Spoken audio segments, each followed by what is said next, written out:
অসম চাহ জনজাতি ছাত্ৰ সন্থাৰ উদ্যোগত আজি গুৱাহাটীৰ প্ৰাগজ্যোতি সাংস্কৃতিক প্ৰকল্পৰ প্ৰেক্ষাগৃহত এক বিশেষ অভিনন্দন অনুষ্ঠান আয়োজন কৰা হয়। এই অনুষ্ঠানত সদ্যগৃহীত হাইস্কুল শিক্ষান্ত উচ্চতৰ মাধ্যমিক চূড়ান্ত পৰীক্ষাত ৭৫% নম্বৰ লাভ কৰা ৩৭৪ গৰাকী চাহ জনজাতিৰ ছাত্ৰ-ছাত্ৰীক সম্বৰ্ধনা জনাই আছাই। অনুষ্ঠানত মুখ্য অতিথি হিচাপে উপস্থিত থাকে নিউজ লাইভৰ মুখ্য পৰিচালন সম্পাদক সৈয়দ জাৰি হুছেইন, আসুৰ ভাৰপ্ৰাপ্ত সভাপতি উৎপল শৰ্মা, উদ্যোগী শ্যামকানু মহন্তৰ লগতে বহু বিশিষ্ট ব্যক্তি। অনুষ্ঠানত কেৰিয়াৰ গাইডেন্স শীৰ্ষক এখন গ্ৰন্থ উন্মোচন কৰা হয়।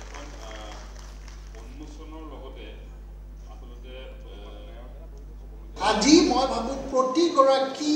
ইয়াত থকা উপস্থিত থকা প্ৰায় ৩০০-৩৫০ ল'ৰা ছোৱালীৰ দায়িত্ব আছে যে মই যদি ২টা বা ৩টা বা ৫টা ল'ৰা ছোৱালীকো মোৰ ভাইটিয়ে হওক বা মোৰ ওচৰ চুবুৰীয়া হওক যোনে পঢ়াত ভাল বা আগ্ৰহ আছে তেওঁলোকক যদি মই আগবঢ়াই লৈ যাব পাৰোঁ, যদি মই মটিভেট কৰিব পাৰোঁ, মই ইনস্পায়াৰ কৰিব পাৰোঁ, তেতিয়াহ'লে মই নিজকো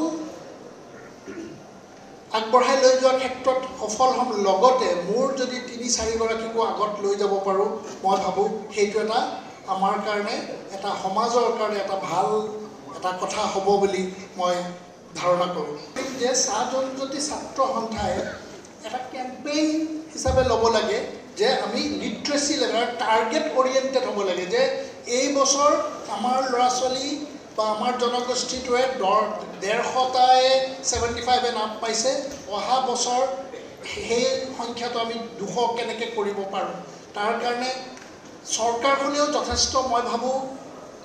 এই চৰকাৰখনেও ফালৰ পৰাও আমি দেখিছোঁ যে টি গাৰ্ডেন এৰিয়াত স্কুল কলেজৰ ক্ষেত্ৰত যথেষ্ট গুৰুত্ব দিছে আৰু আমি আমাৰ ছাত্ৰ ছাত্ৰীসকলে যদি সেইটো এক্সপ্লইট কৰি সেইটো এডভান্টেজ লৈ পেলাই যদি আগবাঢ়ি যাব পাৰোঁ, তেতিয়াহ'লে নিশ্চিতভাৱে আমাৰ জাতিটোৰ কাৰণে বা আমাৰ সমাজখনৰ বাবে বা বৃহত্তৰ অসমৰ কাৰণে এইটো এটা ভাল